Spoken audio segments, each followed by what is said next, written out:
La tête dans les nuances, c'est une rencontre à tous les mois avec des intervenants engagés. Mon nom est Robert Aubin et à chaque épisode, je vous transporte dans un jeu de changement de perspective sur des enjeux de société. Ce mois-ci, à la tête dans les nuances, on se pose la question suivante. Assistons-nous sans réagir à une dérive du modèle occidental? Plongeons ensemble, tête première, dans les nuances. Madame, Monsieur, bienvenue à cette autre table ronde que vous propose la tête dans les nuances. Aujourd'hui, la question que je porte à notre réflexion est la suivante. Assistons-nous sans réagir à une dérive du modèle occidental? Il semble de plus en plus difficile de retrouver ces repères dans un monde politique en plein changement. L'axe gauche-droite que l'on simplifiait en parlant d'une intervention plus ou moins grande de l'État sur l'économie ou sur le filet social des citoyens semble bouger. Les partis jugés hier pratiquement infréquentables sont aujourd'hui en pleine croissance et se développent des extrêmes que l'on peine à qualifier. Mais comme la nature a horreur du vide, les étiquettes fusent de partout. Extrême droite, gouvernement de woke, néo-royalisme, gouvernement autoritaire, populisme de droite, gauche radicale, néofascisme, plutocratie, et j'en oublie probablement. Le vocabulaire politique est cependant lourd de sens et il devient difficile de savoir quand utiliser certaines épithètes avec justesse. Ajoutez à cela la désinformation croissante, les discours haineux, les menaces à l'état de droit et, comme moi, vous peinez peut-être à vous y retrouver. La réflexion d'aujourd'hui, dans le cadre du Salon du livre de Trois-Rivières, origine d'un tout nouveau bouquin ayant pour titre « Avant d'en arriver là ». Mais qu'est-ce que ce « là » ? Alors, avant d'en arriver là, c'est un essai choral portant sur le péril fasciste où philosophes, professeurs, politiciens, chercheurs, historiens, journalistes, économistes et artistes portent un regard sur le modèle politique et économique qui nous confortait, mais qui semble disparaître sous nos yeux. Alors, pour échanger avec moi sur cette question, j'ai le plaisir d'accueillir d'abord Mme Ruba-Gazal. Bienvenue. Bonjour, merci de l'invitation. Alors, on la connaît, députée chez Québec solidaire pour la circonscription de Mercier depuis 2018 et élue à titre de porte-parole depuis 2024. Elle vient également de publier un tout nouvel essai, « Les gens du pays viennent aussi d'ailleurs », sur lequel on prendra le temps de s'arrêter lors du tête-à-tête que nous allons réaliser ensemble. Je reçois également M. David Murray, qui est historien de formation. Il est éditeur chez Éco-Société. Il a collaboré et co-dirigé certains ouvrages, dont celui qui a inspiré l'émission d'aujourd'hui. Et je pense à d'autres comme Creuser jusqu'où ou Extractivisme et les limites de la croissance. Bref, des sujets fort passionnants que nous n'aborderons pas aujourd'hui. On va se concentrer sur le premier. Et enfin, pour compléter ce trio d'expertise, je reçois M. Éric Pinault, bienvenue, qui est économiste, sociologue et professeur au département de sociologie de l'UQAM. À vous trois, bienvenue. Merci d'avoir accepté l'invitation. Merci beaucoup. Merci. Je commencerai avec vous, M. Murray, si vous le permettez, parce qu'avant même de plonger dans le sujet, ce qui m'a intéressé, c'est de savoir d'où ça vient, cette idée de ce collectif. Pourquoi on décide de rassembler des gens autour d'une même question au lieu d'écrire soi-même l'essai, ce qui aurait été possible aussi. Et à la lecture, je me suis surtout rendu compte qu'il ne s'agissait pas d'un collage. Mais quand j'ai eu terminé la lecture, j'avais l'impression d'un écrit qui ressemble à du piano 4 mains. Bon, là, il y avait 19 auteurs, ça fait beaucoup de mains pour un seul piano. Mais bref, c'est quoi l'origine du projet? J'ai 1000 questions en tête autour de ça, mais je vous laisse aller. Bien, d'abord, je pense que ça répondait à un besoin qu'on avait, moi et Pierre, qui avons dirigé l'ouvrage, dans le fruit d'une discussion, en fait, où on voyait un peu l'évolution politique. On était justement là, au moment où Trump venait d'être réélu, puis on avait d'énormes appréhensions sur ce qui allait se passer, puis on faisait le diagnostic dans notre camp politique, on n'était pas prêt à réagir à ça. Donc, un besoin, nous, de trouver des réponses, mais on sentait aussi que notre famille politique avait besoin de trouver des réponses pour comment réagir à cette dérive autoritaire-là qu'on voyait poindre et qui ne fait que se confirmer, j'ai envie de dire, depuis une bonne année. Et justement, plutôt que de simplement réfléchir à deux comme ça, on s'est dit, bien, si on veut que ce soit l'ensemble de notre camp politique qui prenne à bras-le-corps ces questions-là, bien, mettons mettons, différentes personnes autour d'une même table pour discuter de ces choses-là. Bien entendu, ça a été finalement une discussion un peu virtuelle où on a mis en scène, là, comme on pourrait le faire comme dans le cadre d'un documentaire, par exemple. Donc, on a vraiment décidé d'aller chercher des gens, de couvrir le spectre, je dirais, le plus large possible, d'une façon de tout ce qu'est la gauche au Québec. Vraiment divers points de vue, diverses sensibilités, des gens qui n'étaient pas nécessairement d'accord entre elles. Et donc, faire une amorce de dialogue, finalement, que ce soit donner une impulsion pour que les gens se saisissent de cette question-là. Et ce qui a été fascinant, c'est que dans toute l'année qu'a duré le processus de création du livre, on a vu de ces initiatives-là émerger à droite, à gauche, en fait, plusieurs collectifs qui se sont constitués, qui ont essayé justement de se saisir de cette question-là, de la montée de l'autoritarisme au Québec et en Occident de manière plus générale. Et finalement, on était tout à fait en résonance, je réalise, avec ce mouvement-là qui prend forme tranquillement. Et au moment où on vous contacte, Mme Gazal ou M. Pinault, on vous passe une commande ou bien voici le sujet et vous avez carte blanche? Je pense qu'on reçoit tous le même questionnaire, puis on se dit pourquoi moi? J'ai rien à dire là-dessus. J'ai des collègues que je connais. Il y a le livre de Jonathan ici en dessous. J'ai des collègues qui sont experts dans le sujet du fascisme, qui ont écrit beaucoup plus que moi. Alors moi, je me dis, mais qu'est-ce que je vais dire?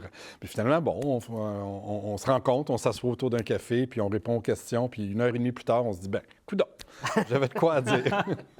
Bien, moi, je me suis dit, c'est probablement parce que je suis de gauche que j'ai été appelée, j'imagine.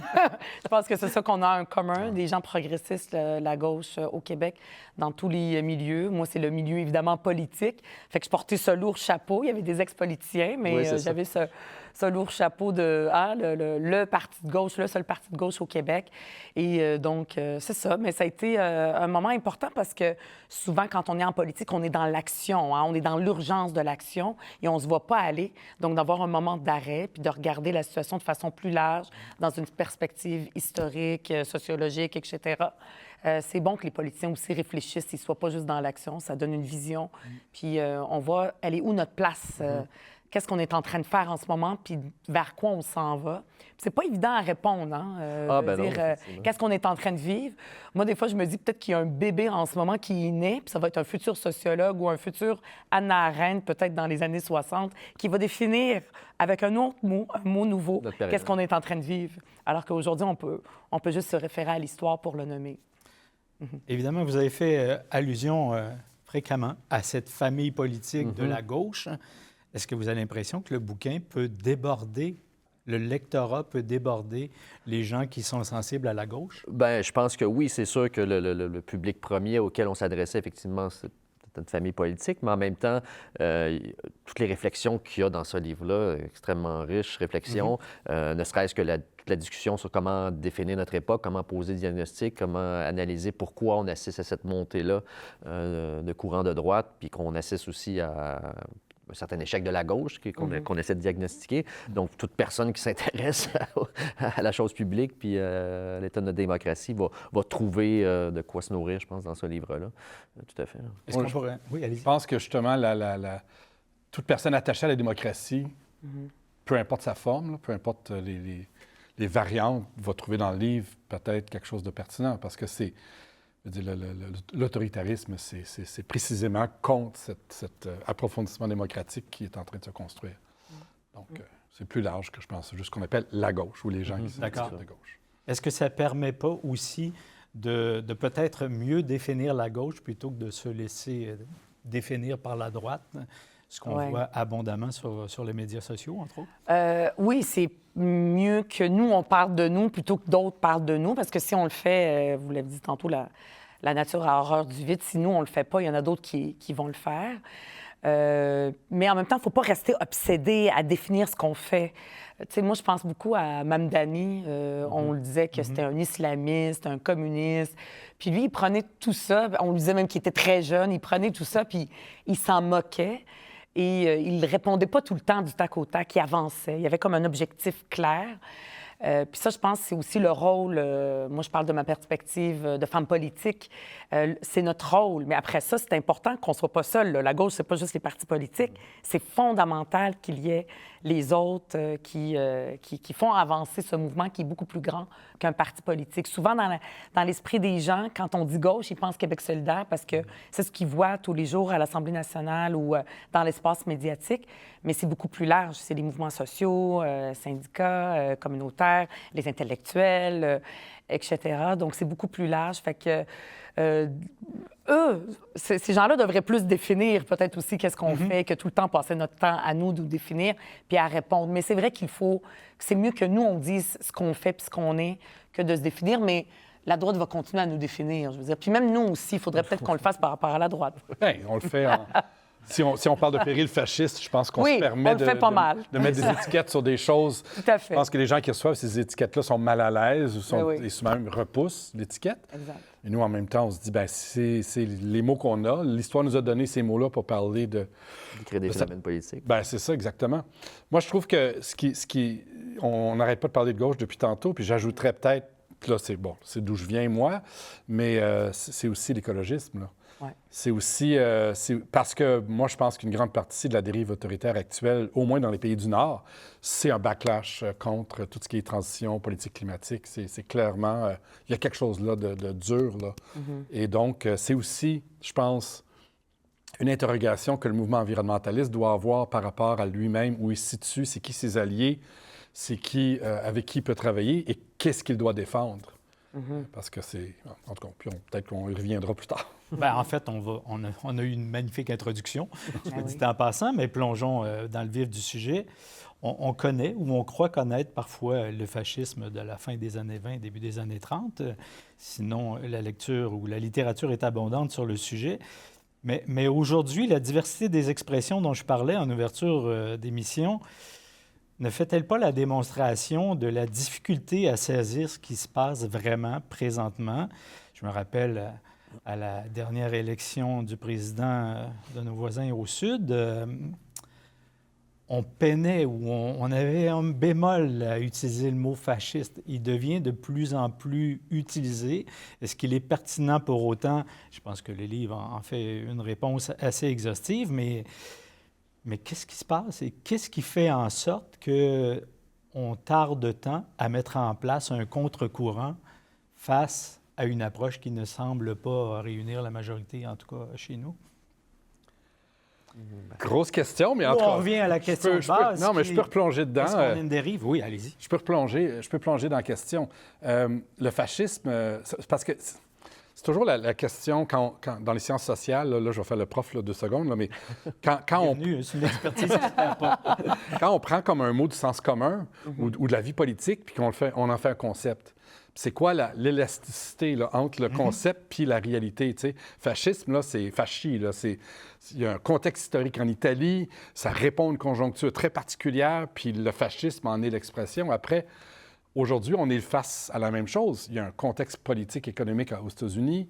Il y a un assemblage de forces politiques vraiment différentes de l'Italie des années 20, des années 30. Fait que c'est sûr que ça nous aide. On a le concept, fait qu'on le plaque sur la réalité, mais moi, je me demande toujours, quand on fait ça, qu'est-ce qu'on gagne, qu'est-ce qu'on perd? Qu'est-ce que ça éclaire? Donc, qu'est-ce qu'on peut voir tout à coup? Wow, OK, j'avais pas vu. Mais qu'est-ce que tout à coup, en éclairant quelque chose, bien, on crée de l'ombre à côté. Et il y a des choses qu'on n'arrive pas à comprendre. Et moi, c'est ce qui me fait peur dans le plaquage trop rapide d'un concept comme fascisme sur ce qui se passe au Sud. Mais c'est clair que quand tu vas à Ice, puis tu vois, il y a des affaires qui ne mentent pas, là. Il y a d'énormes parallèles qu'on peut faire avec cette période-là. Puis souvent, quand on essaie d'expliquer des phénomènes, on va faire de la comparaison. C'est comme ça qu'on travaille en histoire. On essaie de... Oui, puis on ajoute le mot « néo » devant pour faire... Oui, c'est ça. Si on voulait résumer de la même façon qu'on a défini le néolibéralisme, on a toutes sortes de postes, on a toutes sortes de nouveau contexte économique dans les années 70-80 avec le néolibéralisme. Bien, c'est sûr qu'effectivement, si on voulait être plus juste, on pourrait parler de néofascisme. Puis c'est sûr que l'histoire se répète jamais de la même façon. Mais en même temps, on sent qu'il y a des dynamiques de fond qui sont les mêmes. Puis je pense que c'est sûr que là, on en parle peut-être plus aujourd'hui parce que ça devient de plus en plus apparent. Puis, mais en même temps, les gens qui ont commencé à brandir ce spectre-là ont quand même été très circonspects au début. Puis, je veux dire, on a pris du temps avant de vraiment oser mettre ce mot-là, le fameux mot en F. Parce de Paxton. Oui, exactement. Paxton. C'est un bon exemple, parce que c'est un mot chargé historiquement, effectivement. Ça nous rappelle peut-être les heures les plus sombres de l'Occident des 150 dernières années. Et justement, un historien comme Robert Paxton, qui est un spécialiste, là, lui, du nazisme puis du régime de Vichy en France, puis qui était très hésitant, surtout avec Trump 1, là, le premier mandat, à parler de fascisme. Non, il disait, oh, attention.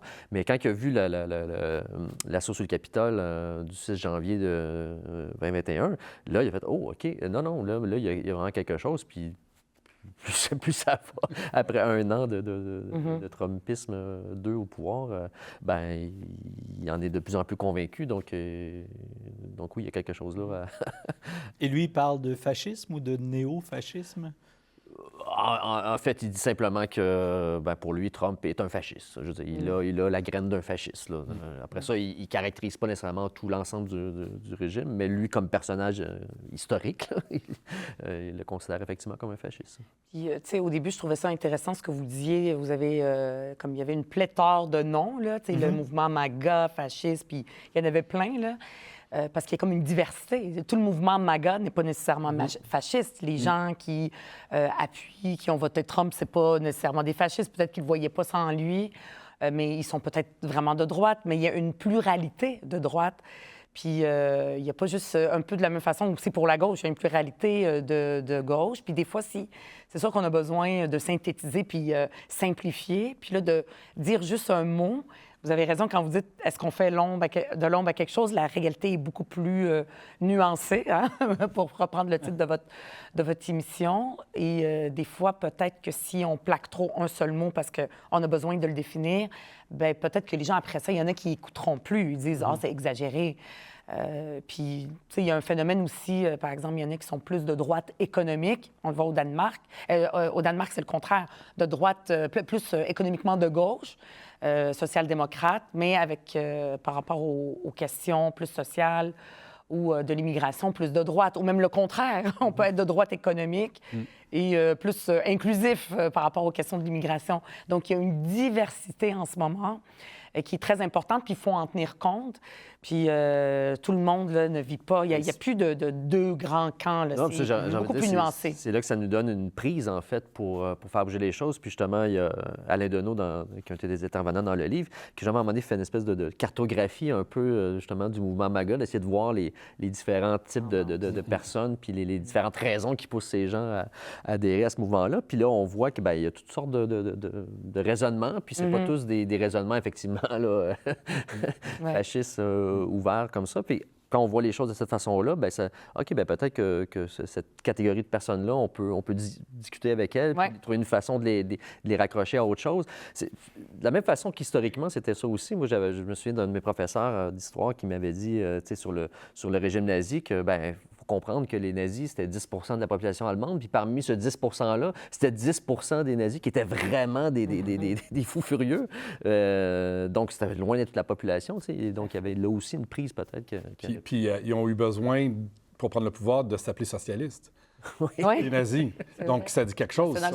C'est un mouvement populiste qui dans une période où il y a une crispation entre les élites, puis autour des inégalités, autour de la perte de pouvoir, autour du sentiment qu'on n'a plus de prise sur la société qui nous entoure. Ce populisme-là, il peut être saisi tant par la droite puis par la gauche. Il y a le bloc populiste est à construire. Puis là, en ce moment, au sud de notre frontière, il s'est clairement constitué à droite, sur une base libertarienne, sur une base masculiniste, sur une base de culture de char, etc. Mais moi, j'appelle ça, c'est un bloc fossile, parce qu'il y a aussi beaucoup autour des énergies fossiles, mais en même temps, il serait à prendre. Bernie Sanders représente le potentiel d'un bloc populiste à gauche, avec Mamdani, avec... c'est vraiment dans ce jeu-là, je dirais, que ça se dessine. Fait que, tu sais, c'est ça, c'est pas... Mais bon, en ce moment, la conjoncture fait qu'il y a un bloc, selon moi, un bloc populiste à droite, libertarien, fossile, masculiniste, très bien constitué, qui réussit un peu comme tu disais avec l'Allemagne, qui réussit une petite minorité à imposer l'agenda au reste de la droite populiste aux États-Unis. Et on insiste beaucoup sur les États-Unis depuis le départ, Ouais. mais il me semble que ça ne se passe pas qu'aux États-Unis. Non. La En montée de la France. droite, c'est partout. En Non, France, en France, moi j'aime bien l'expression Piketty, le social-nativisme. C'est un peu ça qu'on voit au Danemark, en France, en Allemagne avec l'AfD. C'était une espèce de transformation de la social-démocratie. Donc oui, les droits sociaux, mais juste pour nous, en repoussant à l'extérieur les autres. Donc on a ça en Europe, le social-nativisme. Puis chez nous aussi, hein, quand on a eu nos truckers, on a entrevu le potentiel populiste de droite ici quand on a eu l'occupation d'Ottawa. Je pense que c'était très clair. Oui, puis une crise d'un modèle, en fait. Tu parlais justement de backlash Ouais. par rapport aux politiques climatiques, tu sais, puis c'est là où on peut faire des parallèles, c'est-à-dire que dans les années 30, il y a eu la Grande Dépression qui était une crise du modèle capitaliste de l'époque, puis il y avait vraiment les gens ont essayé de trouver des réponses à cette crise-là, puis aujourd'hui, bien, c'est un peu ça, on arrive à la fin d'un modèle, à la fin d'une période historique, de toute façon, il faut faire des deuils de certaines choses, puis ben il y a des gens que la seule réponse qu'elles trouvent, ben c'est de protéger finalement un bout de précaré, puis Parce que c'est des solutions aussi simplistes, c'est-à-dire Bien que sûr. les constats sont les mêmes. Hein. Tu sais, moi, des fois, j'entends Pierre Poilievre, par exemple, ou même Éric Duhaime parler de la crise du coût de la vie. Ouais. Les gens, ils travaillent fort, puis ils sont pas capables de payer leur loyer puis leur épicerie. Moi, je dis ça à tous les jours. Là. Fait que les constats sont les mêmes, mais après ça, c'est les solutions. La réponse à ça, les solutions sont d'une simplicité, là, mais incroyable. Ça, on l'a vu aussi avec le jugement de la Cour suprême pour le demandeur d'asile de donner accès aux mères là, pour que leurs enfants puissent aller au CPE. Moi, j'ai jamais entendu Éric Duhaime défendre autant les CPE qu'à ce moment-là. Jamais. Je veux dire, j'aurais pensé que lui, il voudrait tout privatiser. Puis là, tout d'un coup, les CPE, c'est pour les Québécois. Donc, les constats sont les mêmes. Puis les gens, ils entendent un peu la même chose. Mais après ça, les solutions, une fois qu'il y a quelques nuances, là, c'est compliqué. Tu sais, nous, on arrive avec des solutions, pour moi, qui sont rigoureuses, réfléchies, réalistes, qui se basent sur la science. Et après ça, les autres arrivent avec une solution clip de 2 simpliste. et ça, c'est une grande, grande difficulté. Fait que c'est pour ça qu'il y a une autre réponse. Par exemple, on le voit avec LFI en France, d'y aller aussi avec des solutions populistes, simplistes. Puis il y en a qui demandent ça aussi à Québec solidaire, de faire la même chose, d'arriver avec des solutions simples, assumées, puis pas de nuances, c'est pas grave. On peut tourner les coins ronds. Et on a un peu ça ici aussi au Québec. Là. Est-ce que la gauche pragmatique, idéaliste, assumée, etc. Pour moi, personnellement, tout ça, c'est des faux débats, mais peut-être que je me trompe. Et peut-être que... L'autre problématique qui me semble évident, c'est celui de la conversation. À la lecture du livre, on voit bien qu'il y a une conversation, que ce n'est pas juste un collage de titres. Là. Il y a vraiment une conversation, ça a été magnifiquement monté. Puis on voit bien aussi que on ne prend pas le texte d'un des auteurs, puis ça fait les 6 premières pages. Il y a des extraits partout. C'est vraiment passionnant à lire, mais je dirais, c'est une conversation de famille. Je prends une autre. C'est les plus difficiles. Ça va commencer Comment on fait dans ce monde de plus en plus polarisé pour ouvrir une discussion entre les familles? Parce qu'il n'y aura pas de solution sans ça, me semble-t-il. C'est toujours la difficulté. La polarisation, on s'est fait... Je veux dire, quand on parle de polarisation, souvent on a en tête, à l'intérieur du 99 la gang qui sont le bloc populaire ou populiste de droite, puis le bloc populiste de gauche, comment on arriverait à passer par-dessus ces différences-là, puis s'entendre, puis commencer à converser dans un centre un peu mou. Mais moi, je préfère l'autre polarisation. On s'est fait polariser par notre élite. Je veux dire, il y a du monde qui ont pris beaucoup de pouvoir dans la société. On était habitués à ce que ces gens-là soient plutôt, sur le plan social, assez libéral. Davos, tu sais, la clique de Davos, c'est assez libéral socialement. Pour l'ouverture, la mondialisation, c'était ça un peu. Et là, tout à coup, depuis 4-5 ans, on voit émerger à l'intérieur de cette élite-là un nouveau discours protectionniste contre les libertés civiles, contre la diversité. Et là, on est un peu pris... qu'est-ce que c'est ça? Tu sais, le Peter Thiel... Cette élite-là a changé de figure aussi. Ben oui, ça je dis. Peter Thiel, Elon Musk, là, tout à coup, c'est des nouveaux visages. Fait que moi, c'est cette polarisation-là qui, moi, m'interpelle. Puis comment nous, on peut répondre à cette polarisation-là en parlant peut-être avec les gens à côté de nous, en s'entendant sur des choses. Mais Mais je ne vais pas commencer à dialoguer avec un climato-sceptique, non. Puis quelqu'un qui veut faire du gaz de schiste, j'ai pas de... C'est ça, il y a Je trouve qu'on se fait cliver dans le mauvais sens. Je sais pas si je il y a un minimum, Ouais. en fait, qu'il faudrait, sur lequel s'entendre. Puis c'est là où peut-être les médias ont une responsabilité dans l'animation de la fameuse conversation démocratique. C'est-à-dire au moins de s'entendre sur un certain régime de vérité. Ouais. C'est-à-dire il y a des choses, on l'a vu avec ICE, par exemple, les événements de Minneapolis, où on a à peu près sur 88 angles de caméra possibles l'assassinat en direct d'une personne. Puis tu as les plus hauts dirigeants du pays qui nous disent « Non, cette table n'est pas brune, elle est blanche. » C'est ça. Tout à fait. Comment se fait-il qu'on accepte que ce discours-là, on ne peut pas dialoguer si on ne s'entend même pas sur le fait minimal qui Puis on a des médias qui, après, font l'entrevue. Parlons du beige. Oui, c'est ça. C'est pas le blanc, c'est pas brun, mais c'est beige. Hein? La On fameuse s'entend-tu? neutralité. Et là, tu te ramasses médiatique. finalement, C'est ça. à cause de l'espèce de polarité, tu te ramasses dans un régime de fausse... Excusez, j'ai sauté dans non, mais l'affaire. tout à fait, c'est ça. Fait que je pense qu'il faut qu'on retrouve un certain sens commun pour avoir une discussion la moindrement saine possible. Mais c'est le sens de ma question. Moi, je me rappelle, je pense que c'est Claude Ryan qui disait en politique, il faut additionner. Il Ouais. faut soustraire, il faut constamment Oui, additionner. absolument. Mais là, ça m'apparaît de plus en plus difficile d'additionner. Tout ce qu'on additionne, c'est la multiplicité des partis. Je ne dis pas que c'est une mauvaise chose, mais on a un point de vue, un parti qui devient une chair. C'est croix ou meurt. Bien, j'ai pas de... Là, on me regarde, j'ai pas de réponse à ça, moi non plus, honnêtement, parce que là, en ce moment, tu sais, on se parle, puis j'ai souvent l'impression, des fois, qu'on se parle entre nous. Tu sais, par exemple, on parle le working class. Je trouve que ça sonne toujours mieux en anglais que la classe prolétarienne ou les classes populaires au Québec. Les Là, on dirait travailleurs. que les travailleurs, c'est ça, les travailleurs. Gens qui s'identifient aux travailleurs. Exact. Puis, fait que c'est de parler à ces gens-là. Tu sais, moi, j'ai travaillé pendant une quinzaine d'années dans des usines, des shops. Puis je disais que je suis à Québec solidaire. Là, avant d'être députée, j'étais militante et tout ça. Puis ça amenait des discussions, mais normalement, ces personnes-là, naturellement, à une autre époque, ils auraient été de gauche, puis ils auraient voté pour Québec solidaire. Puis c'est plus le cas. Tu sais, les gars de shop, là, puis les filles de shop, c'est plus le cas. Puis ce qui les attire, c'est le discours de gens qui sont totalement éloignés, les gens qui sont de la haute. Et bien, eux, ils sont attirés par ce discours-là. Puis c'est vrai qu'il y a un échec de la gauche. Tu sais, il faut quand même le dire. Il y a quelque chose, peut-être qu'on s'est trop parlé entre nous. Et c'est pour ça que je me dis, bien, moi, j'ai envie, ma réponse à ça est pas très intellectuelle peut-être, mais c'est de mettre mes bottes de sécurité, mon chapeau, puis d'aller parler avec ces gens-là, puis de dire, puis de les écouter. Peut-être ma réponse est simpliste, mais souvent, j'ai l'impression qu'on parle entre nous. Puis oui, c'est important d'avoir cette discussion-là en famille, mais comment aller chercher les autres familles? Ça, c'est notre plus grand défi, parce que peu importe, juste à me voir, puis écrit Québec solidaire, les gens savent déjà, « Ah non, elle parle pas pour nous.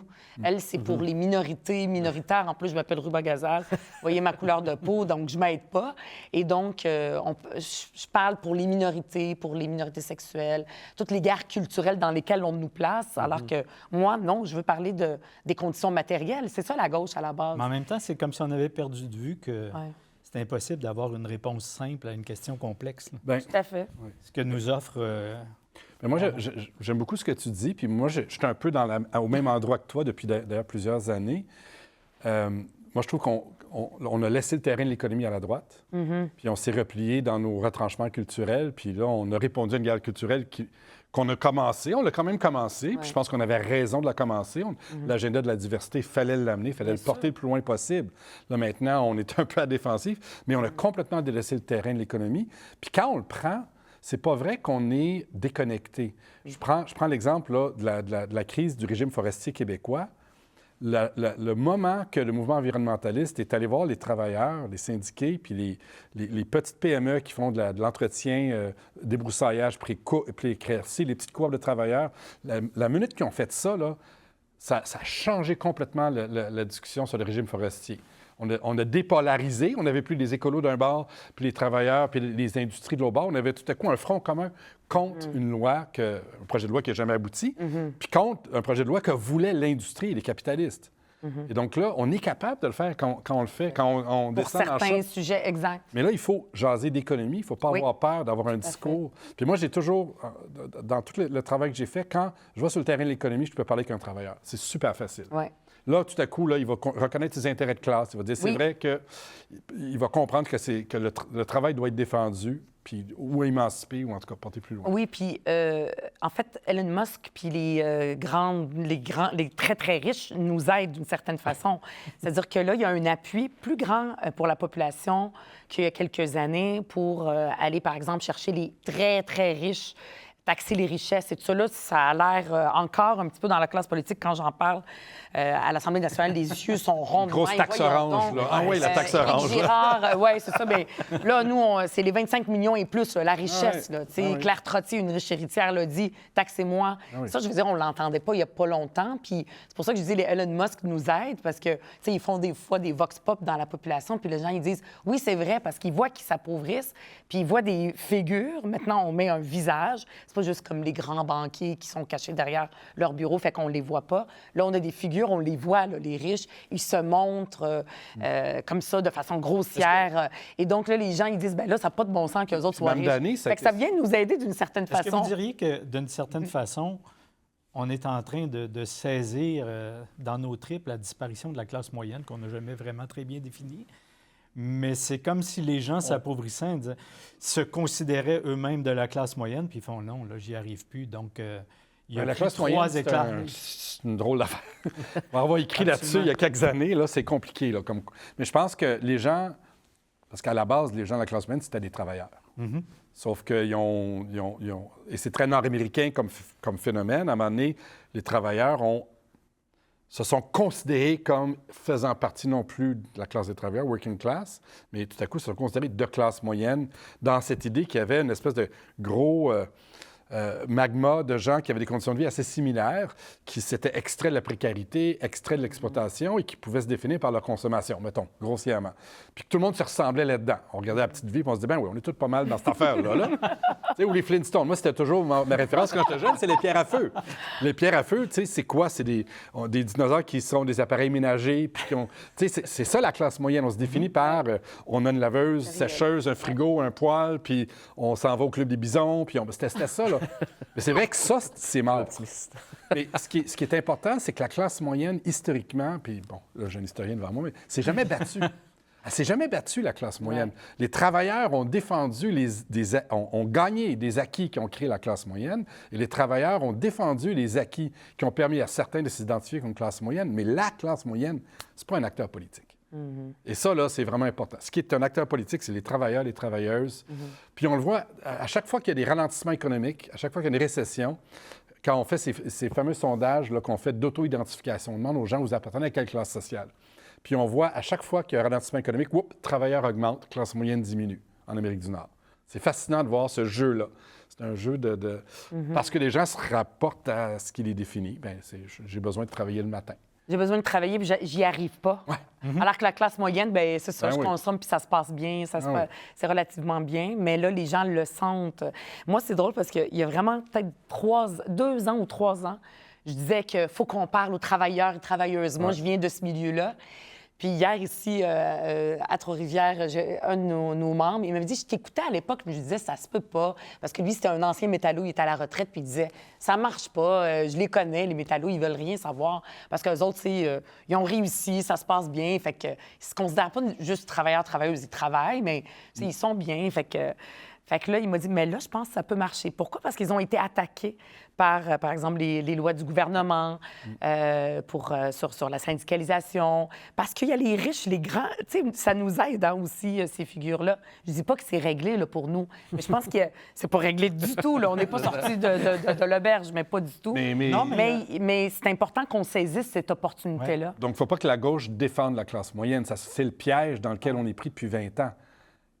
Il faut lâcher ça, là. Il faut y aller. Mais des fois, les gens, c'est-à-dire, parce que là, ça, c'est intéressant, là, j'avais pas conscience de comment les gens se définissent, parce que moi, je regarde beaucoup les vox pop, là. Je suis très, très grassroots, là, terre à terre en politique. Je trouve que en tout cas, je trouve que c'est important parce que c'est le terrain de la droite, puis il ne faut pas les laisser tout seuls. Et les gens, ils vont dire, oui, la classe moyenne, on n'est plus capable d'y arriver. Ils le disent quand même. Ouais. Puis souvent, quand je viens pour parler, je me dis, est-ce que je dis travailleur-travailleuse? Est-ce que je dis classe moyenne? Puis souvent, je mélange un peu tout ça dans un melting pot, même si je le sais rigoureusement bien que c'est pas rigoureux de dire ça de même, là, d'un point de vue. Oui, mais il y a la différence entre utiliser le mot classe moyenne.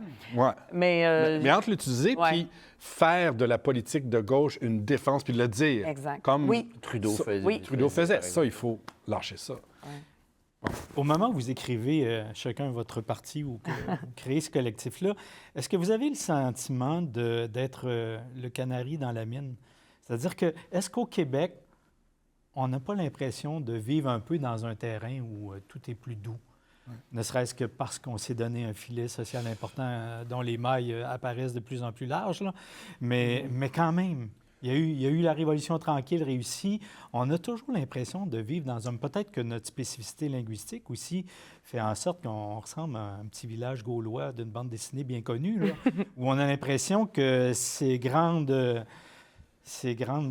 mouvements ne nous atteignent pas ou nous atteindront plus Juste tard. plus de temps, j'ai envie de dire. Ouais, Révolution tranquille, c'est un bon exemple. C'est-à-dire ça a été un rattrapage, ce que la plupart des sociétés occidentales avaient fait dès l'après-guerre, finalement, d'instaurer un État-providence, des mesures keynésiennes, etc.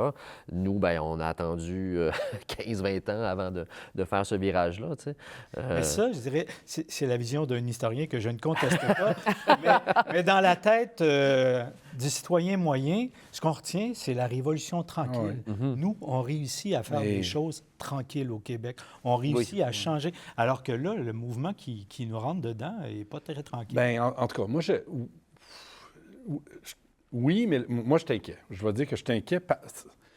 C'est la vitesse à laquelle, c'est un concept en sciences politiques, la fenêtre d'Overton. Ce qui peut être dit et qui apparaît normal dans l'espace public. La vitesse à laquelle le racisme a été normalisé au Québec, à l'intérieur du discours politique. Je vais le dire comme ça, là.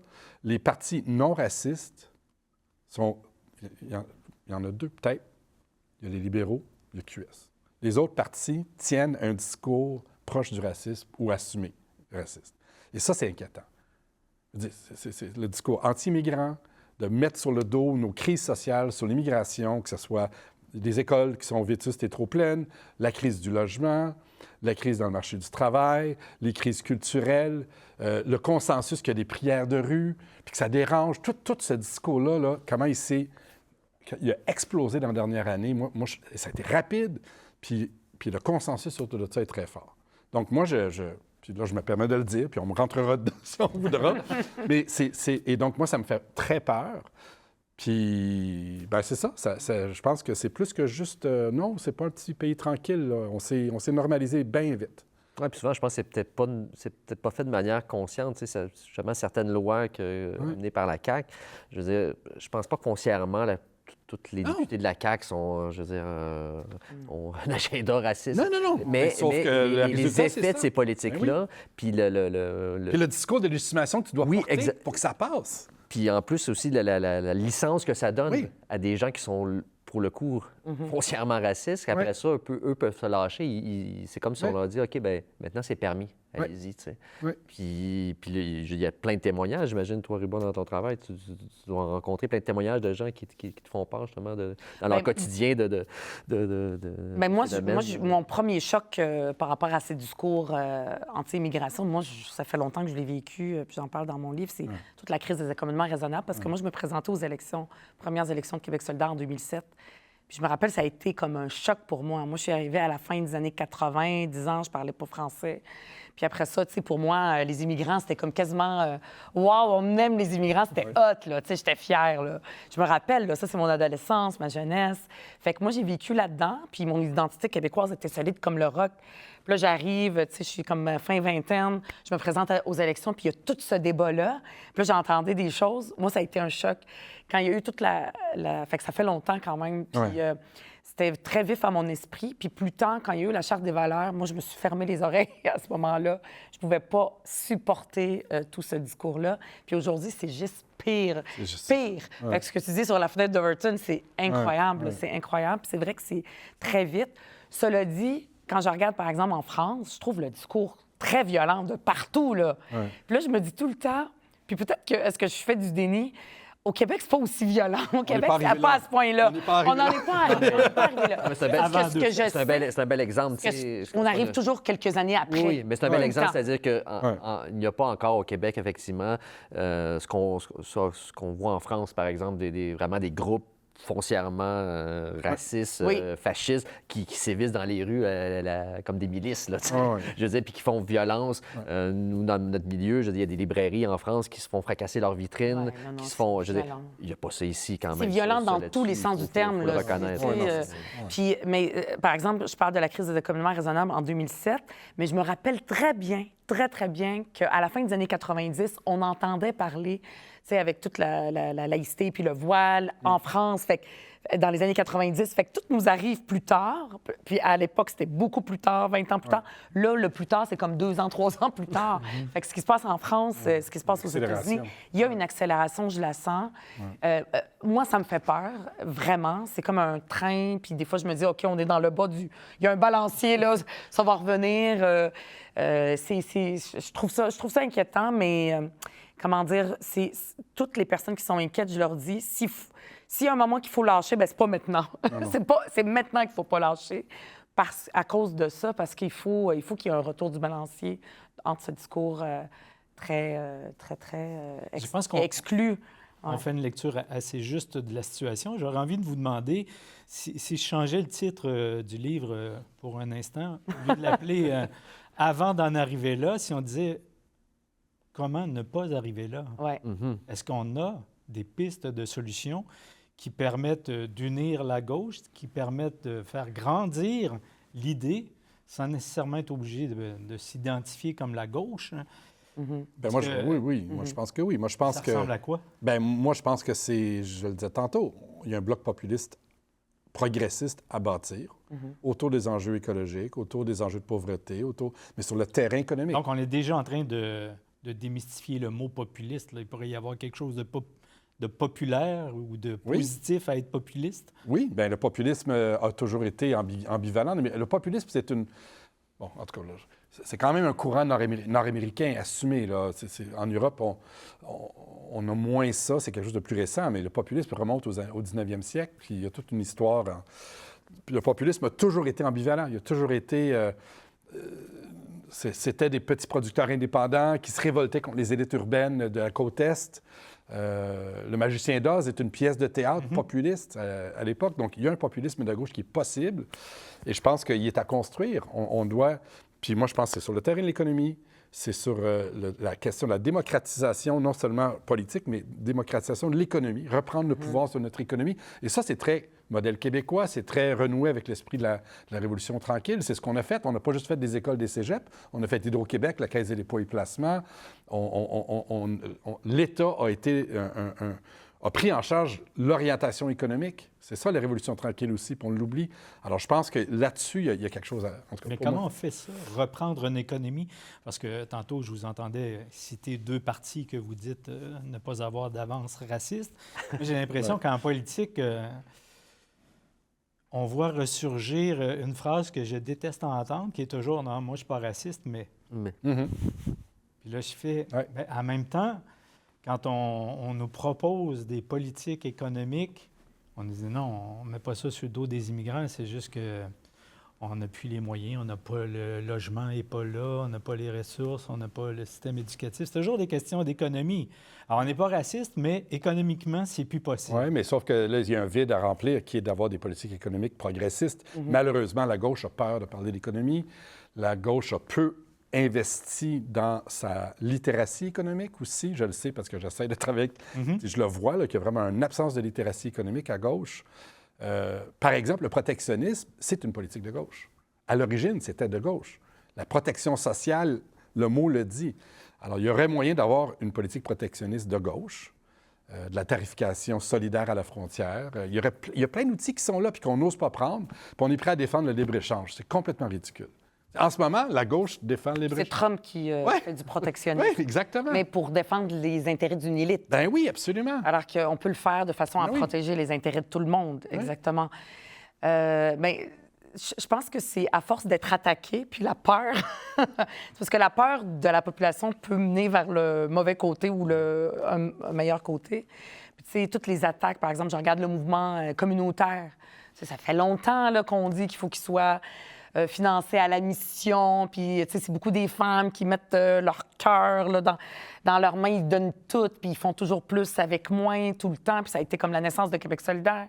Françoise David, Manon Massé, ils ont dit, François Saillant, tout le monde, ils ont dit « Hey, on est dans le communautaire, on crie, on chiale, on nous écoute plus. Parfait, on va aller prendre leur place. » Puis ça a été ça, la naissance de Québec solidaire. Nous, on n'est pas nés de la fesse gauche d'un autre parti politique, comme tous les autres partis. Ouais. On est vraiment nés de la base. Puis après ça, il y a beaucoup de contraintes dans le système électoral, on le sait. Fait que c'est pour ça qu'on a besoin que la base soit toujours active. Donc là, tu sais, il y a le mouvement, le communautaire à bout, mais qui se tient debout quand même. Ben oui. Et fait que ça, c'est important. Hein? Qui part de ici, exact, de Shawi. Exact, c'est le berceau de ce mouvement-là. Je les ai rencontrés. Puis moi, ce que j'ai senti, c'est plus une posture. C'est au-delà des demandes, on veut avoir plus d'argent. C'est, hey, on se tient debout, on ne demande pas la charité, on est fiers, puis on se met tout le monde ensemble. Parce que souvent, la tarte est petite de même. Puis là, on se déchire la tarte entre nous. Hey, on sort de là, puis on dit, on a le droit pour la population d'avoir une plus grande tarte. Mais ça prend du monde, là, dans les rues, le mouvement social qui soit fort. Puis je pense que le mouvement syndical, c'est à force d'être attaqué que peut-être à un moment donné, il y a comme une prise de conscience qui se fait. Fait que d'une certaine façon, les politiques plus de droite, totalitaires, qui veulent enlever ces mouvements sociaux puis qui veulent juste nous voir comme des individus, le monde ordinaire là, de Bernard Drainville, bien, peut-être que ça pourrait aider à ce qu'il y ait un sursaut puis une montée, puis de dire, bien, une prise de conscience de notre condition, puis de dire, bien, on se laissera pas faire. Moi, c'est ça que je rêve, comme dans les années 70. Ben oui, il faut qu'il y ait de la mobilisation. Puis il y a certaines personnes dans le livre qui le mentionnent, c'est-à-dire que les moments où Québec solidaire a été en montée, par exemple, oui. C'est les moments où il y avait une forte mobilisation sociale. Absolument. C'est toujours au lendemain de ce genre de mobilisation-là. Post-2012, 2019, quand il y a les grèves du climat. Après ça, bon, la pandémie, ça a comme mis un couvert sur tout ça. Puis effectivement, ça a aussi miné un peu les forces de Québec solidaire. Fait qu'il y a une adéquation entre ces deux mouvements-là, ça c'est clair. Là. Je pense qu'il faut... Totalement. Vous parliez tantôt du manque de littératie financière de la gauche. Je parlerais d'un manque de littératie financière de la population générale. L'Autorité des marchés financiers avait fait un sondage là-dessus. Mais ça fait en sorte que le commun des mortels, dont je suis souvent, la gestion de son budget, c'est encore la gestion de ce qu'on appelait le bon père de famille. Là. Alors, il faut qu'il rentre plus de revenus qu'il en sort. Comment on peut arriver à proposer autre chose ou à complémenter ou à détruire ce modèle-là? Je ne sais pas par où il faut passer, mais c'est le modèle le plus ancré chez chacun des citoyens. Mais je vais juste parler du bon père de famille. Je veux dire, François Legault, c'est comme ça qu'il s'est pris. En plus, c'est un comptable gestionnaire. Puis il est arrivé quand même avec un déficit. Fait qu'il y a comme un cliché. C'est-à-dire que... puis je suis pas en train de dire « Ah, il est arrivé avec un déficit, donc c'est la pire chose. » Justement, dans la tête des gens, ça se peut pas. Un bon père de famille ne fait pas de déficit. En fait, il y a quelque chose de fascinant, je trouve, justement, médiatiquement. La gauche qui parle d'économie, il y en a plein. Là, oui, qui ont des propositions. C'est un cliché, ça, de dire que la gauche en parle pas. Non, c'est ça. Puis on lui laisse peu d'espace. Vous avez l'occasion, là, parlez-en. Non, mais on lui laisse peu d'espace pour le faire. Puis, je veux dire, jusqu'à preuve du contraire, elle a très rarement été au pouvoir, donc c'est pas elle qui a déterminé les politiques économiques. Et ça va pas très bien en ce moment. Je veux dire, ce sont que des gouvernements centre-droit qui ont poussé ces politiques-là. Puis, mais on continue encore à nous dire, comme là, le Parti libéral, c'est le parti de l'économie, puis la CAQ, c'est des partis, c'est des gestionnaires, c'est des bons comptables. Lucien Bouchard aussi, le déficit comment se fait-il qu'on se retrouve avec ça, puis qu'on continue à nourrir ce discours-là? Peut-être que c'est cette voie économique-là qui est néfaste. Là où je pense qu'il y a Quand j'ai fait le commentaire tantôt, je vais l'expliciter. Puis je pense que ça a à voir avec la manière dont... Moi, je parlais de littératie économique et on s'est mis à parler de littératie financière. La gauche a toujours eu un discours sur les finances publiques. Mais est-ce que la gauche a en ce moment un discours... Oui, je le sais qu'il y a certains gens à QS qui ont un discours sur la forêt, mais on a-tu un contre-projet pour la forêt québécoise? On a-tu un contre-projet sur les minéraux critiques et stratégiques? On a-tu un contre-projet sur peut-être une certaine réindustrialisation attachée une transition énergétique. Oui. On a les balbutiements de ça, Oui. mais c'est pas là-dessus qu'on mise. Oui. Et c'est là où je pense qu'on a du terrain à gagner. C'est ça, parce qu'on aurait plein de choses à dire, un contre-modèle à offrir. Pas un modèle de développement par les milliardaires, mais un modèle de développement par des entreprises plus socialisées, par un État plus interventionniste, Bon. Après ça, c'est les finances publiques, mais il y a deux manières de parler des finances publiques à gauche. Il y a la manière, je dirais, on doit financer notre filet notre filet social, on doit financer certaines activités de l'État et donc on doit augmenter nos revenus, qui est un modèle, selon moi, bon père de famille. C'est-à-dire que l'État est capable de dépenser ce qu'il gagne. Sauf que quand tu es économiste, tu sais, et tous les économistes, incluant ceux qui travaillent pour la CAQ et les libéraux et ceux qui sont dans les banques centrales, le savent, un État gagne ce qu'il dépense. C'est pas vrai qu'un État dépense ce qu'il gagne. C'est-à-dire qu'un État, compte tenu qu'il représente 30 de l'économie, est capable de générer les revenus qu'il a besoin pour équilibrer son budget. Puis un État gagne à être déficitaire quand même à long terme, tant que le ratio dette-PIB ne bouge pas. Ça, c'est des affaires que des économistes savent, enseignent. C'est dans les modèles le montrent, on le sait tout ça. Et où le ratio? Parce que ça, c'est ce qu'on entend. Il n'y en a pas. Ad nauseam, là, Il n'y en a pas. on est correct avec notre déficit. Il n'y a pas de bons chiffres. Les économistes qui ont fait des articles en tentant de dire voici la fenêtre, il n'y a pas de bons chiffres. C'est la tendance qui est importante. En tout cas, je ne veux pas ça va nous amener loin. Mais ce que je veux dire surtout, c'est qu'on peut aller beaucoup plus loin à gauche dans un discours sur l'État. On peut dire bien, il faut dépenser si on veut générer des revenus. Puis après ça, il faut avoir une fiscalité qui permet de capturer les revenus que génère l'activité de l'État. Ça, c'est les deux problèmes qu'on a au Québec et partout en Occident. C'est qu'un, nos États ne dépensent pas assez, et deux, quand ils dépensent, sont incapables de ramasser les revenus induits par leurs dépenses parce que leur fiscalité est pleine de trous. Piketty le montre, je veux dire, ça a été documenté. Oui, ça prend une réforme Ça fiscale. prend une Même bonne le Godbout taxe l'a orange. dit. Là. Ah oui, ça prend une bonne taxe orange. Moi, je suis un fan de ça. Il faut être décomplexé sur ces questions-là. Oui, oui. Je veux dire, notre régime fiscal ne fonctionne pas.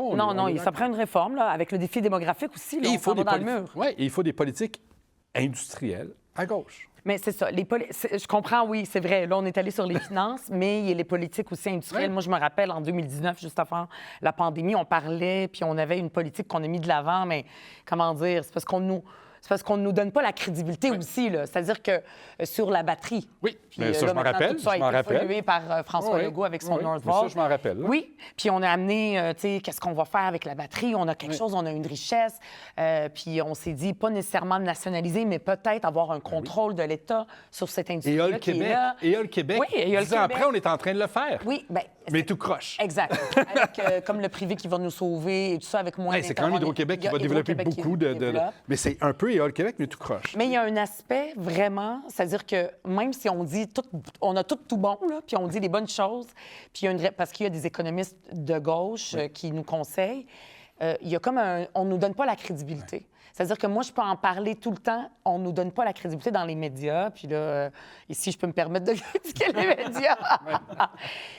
Et la population aussi ne nous donne pas la crédibilité, même des gens qui n'ont aucune littératie financière puis qui ne savent pas. Mais quelqu'un d'autre, un monsieur là, qui, lui, est un entrepreneur, qui a fait de l'argent, qui est devenu riche, il dit exactement la même chose, ou même vraiment moins rigoureux. Et là, on lui donne de la crédibilité. Fait que ce que ça va prendre, c'est des entrepreneurs de gauche qui sont devenus riches et qui sont à Québec solidaire. Oui. Moi, je pense que il y a une question de crédibilité plus que après ça, j'abandonne pas. Je veux dire, on va continuer à amener des politiques économiques de gauche, mais c'est vrai que c'est pas là qu'on nous donne la crédibilité. Et ça, c'est très, très dur. C'est un mur du son, là. Je le sens, je le vois. Clairement. Et les quelques gouvernements de gauche qui ont été élus nous ramènent toujours un modèle un peu négatif. Toutes les fois, on nous ramène le gouvernement Bob Rae pour nous montrer que la gauche ne peut pas gouverner économiquement. Pourtant, le Bob Rae, c'était un gouvernement sur le plan fiscal. En tout cas, c'était pas un gouvernement qui avait une politique économique de gauche. Un gouvernement qui avait une politique fiscale de gauche et qui voulait financer les programmes sociaux, mais pas une politique économique structurante. Et là, moi, je pense qu'avec le dérèglement climatique... Et là, quand on parle de politique structurante de gauche, on ne va pas nécessairement parler de nationalisation de tout, là. Non. Moi, je pense qu'on doit, par contre, parler de soutenir le développement de modèles économie sociale, d'entreprises plus démocratiques, d'entreprises où le capital est socialisé, que nos outils déjà de capital socialisé, comme la Caisse, comme les fonds de solidarité de ce monde, que ces outils-là soient à la table dans les régions pour planifier un développement industriel plus autocentré. En tout cas, il y aurait plein de choses à dire qui n'est pas la nationalisation mur à mur. Ne serait-ce que le modèle coopératif qui réussit mieux et plus longtemps que regardons le domaine du logement. Le domaine du logement, en ce moment, on aurait tout à gagner à aller dans du hors-marché avec des entreprises qui n'ont pas pour objectif de faire du profit, mais qui ont pour objectif de donner des jobs à des travailleurs de la construction et de donner des logements aux travailleurs qui ont besoin de se loger. Le motif du profit, ça nous fait des tours à condos vides qui servent d'instrument de placement pour des gens qui sont dans d'autres pays. Tout à fait. C'est ça à Montréal, en ce moment-là, qu'on a construit. Donc ça, c'est une politique économique et industrielle de gauche. On veut du logement, bien, on va avoir des entreprises, des entrepreneurs qui vont se fédérer dans des coquilles entrepreneuriales qui sont peut-être pas à profit, mais qui vont donner des revenus décents aux gens. On va acheter des matériaux qui vont susciter le développement d'une industrie capable de transformer la forêt en maison. Tous les éléments sont là, c'est juste que... L'approche n'est pas celle-là. On préfère faire des 2 par 4 et tenter de les vendre aux Américains. Puis avoir des tours à condos qu'on fait avec du béton puis de l'acier. C'est même le bois. Nous aussi, on avait ça dans notre plan de transition. On en parlait de construire plus avec le bois. Oui. La technologie nous permet de le faire au lieu de toujours d'utiliser de l'acier. Oui. Fait que, il y en a... Bien, ce que j'entends, c'est qu'il y a quand même des lueurs d'espoir. Oui. On n'est pas face à un mur. Donc, avant d'en arriver là, il y a des choses à faire. Ah ben, c'est tout le sens. C'est tout le sens du titre. En fait, aussi, c'est de montrer qu'il y a un espace encore pour agir. On n'est pas rendu à la catastrophe. Mais si je me fie à ce que vous m'avez dit plus tôt, le temps court vite. Là. Ah oui, il y a des espace, tendances de fond pèse. qui sont lourdes, disons. Ça c'est bien évident. Mais en même temps, je pense que c'est le message à garder puis à partager. C'est celui que, oui, il y a encore de l'espace, il y a encore moyen de bouger puis de faire des choses. Là. Puis donner de l'espoir. Parce que même, tu sais, par exemple, en environnement... les gens, ils n'écoutent plus, là, c'est terminé. Je veux dire, l'angoisse est à son paroxysme. Donc, c'est très difficile. Là, en ce moment, comme nous dit Kirsten Fréchette, le monde a changé, tout a changé. Donc, on laisse tomber ça, alors que même économiquement, ça ne tient pas la route. Qu'est-ce qu'elle dit, par exemple, d'aller dans le gaz de schiste? Ça coûte cher, là. Puis ceux qui le savent, là, c'est même pas les gens de la gauche, là, c'est les compagnies d'assurance. Ils savent que les inondations puis la crise climatique, ce qu'elle amène, coûte cher même à notre économie. Donc, c'est important d'en parler, mais on ne peut plus en parler de la façon qu'on le faisait là, en 2019 là, avec Greta Thunberg, puis à pleurer parce qu'il y a une angoisse, puis les gens n'y écoutent plus. Mais ça ne veut pas dire qu'il faut laisser tomber le combat écologiste. Au contraire, il faut encore le tenir. Mais pour ça, il faut quand même donner de l'espoir. Puis peut-être que des fois, on a trop l'air grave, de mauvaise humeur et en ayant peur. C'est sûr que c'est pas attractif. C'est mieux aller voir l'autre qui trouve que tout est facile puis que ça va aller bien si on vote pour lui pour ses mesures simplistes. Il y a aussi ça, là. On a besoin de donner de l'espoir. Il faut cultiver un futur qui est désirable, en fait. Oui. Cette question-là. Puis moi, je dirais que pour chaque projet qu'on bloque, il faut offrir une alternative. Oui. Toujours. Toujours être contre. Si on bloque quelque chose, on a une alternative à côté qui est intéressante et qui peut être un levier de transformation. Mais c'est toujours plus lourd pour nous. Hein? Il y a toujours beaucoup de demandes. Les autres, eux autres, c'est ça. C'est plus facile. C'est ça aussi qui est dur. Mon choix, ça se résume à ça. Mon choix. C'est comme... Oui, exact. C'est ça, la liberté. C'est ça. Ouais, il nous reste à peine quelques minutes, 2 minutes. J'aimerais ça vous donner 30 secondes chacun pour qu'on termine sur cette notion d'espoir. Alors, vous m'offrez une phrase d'espoir qui nous permet de croire à autre chose. Et là, je parle encore pendant 30 secondes juste pour vous laisser le temps de réfléchir et de trouver votre phrase. Mais j'imagine que ça se peut. Et je suis tout à fait de cœur avec vous qu'il faut qu'on reçoive des messages d'espoir. Alors, je suis prêt. Oui, d'espoir. Puis là, on s'en va en campagne électorale. Je veux faire avec toute l'équipe de Québec solidaire puis avec les mouvements sociaux qui vont être très, très sur le terrain et combatifs. Quelque chose d'inspirant, offrir un projet de société inspirant à la population. Moi, j'y crois et moi, je pense qu'on n'a pas le choix. On n'a pas le choix que d'avoir de l'espoir puis de donner de l'espoir, surtout pour nos jeunes qui trouvent ça très, très difficile en ce moment. Merci, Mme Gazal. Bien, moi, je pense qu'on pourrait s'offrir une économie qui fonctionnerait pour tout le monde, incluant les caribous. C'est juste d'avoir les bonnes règles. Puis ces règles-là passent par la démocratie. Je pense qu'il y a vraiment un travail à faire dans toutes les régions au Québec pour prendre en main le développement de notre économie. Merci, M. Pinault. M. Murray? Bien, pour revenir spécifiquement sur le terme peut-être du fascisme, je pense que le meilleur remède, c'est cultiver le lien entre nous, l'esprit de communauté. Puis on l'a vu en début d'année, par exemple, sur le programme de l'Expérience québécoise, la mobilisation qu'il y a eu. Quand on a réussi à mettre un visage sur notre voisin et non plus simplement une statistique. C'est devenu quelqu'un avec qui on pouvait faire quelque chose puis faire barrage à des politiques qui étaient discriminatoires. Merci. Je vais déjà mieux qu'au début de l'émission. Ça fonctionne. Et je pense qu'on a vraiment besoin d'espoir. Merci à vous trois d'avoir été avec nous. C'était vraiment très enrichissant. Merci à toute l'équipe de Nous TV. Merci à Isabelle Padoula de la Gazette de la Mauricie. N'hésitez pas à m'écrire si vous avez des commentaires, des suggestions pour les prochaines émissions. Vous écrivez à info@gazettemauricie.com. C'est toujours un plaisir de vous lire. Je suis Robert Aubin. Je vous dis merci d'avoir été là et je vous donne rendez-vous le mois prochain pour une autre table ronde signée La tête dans les nuances.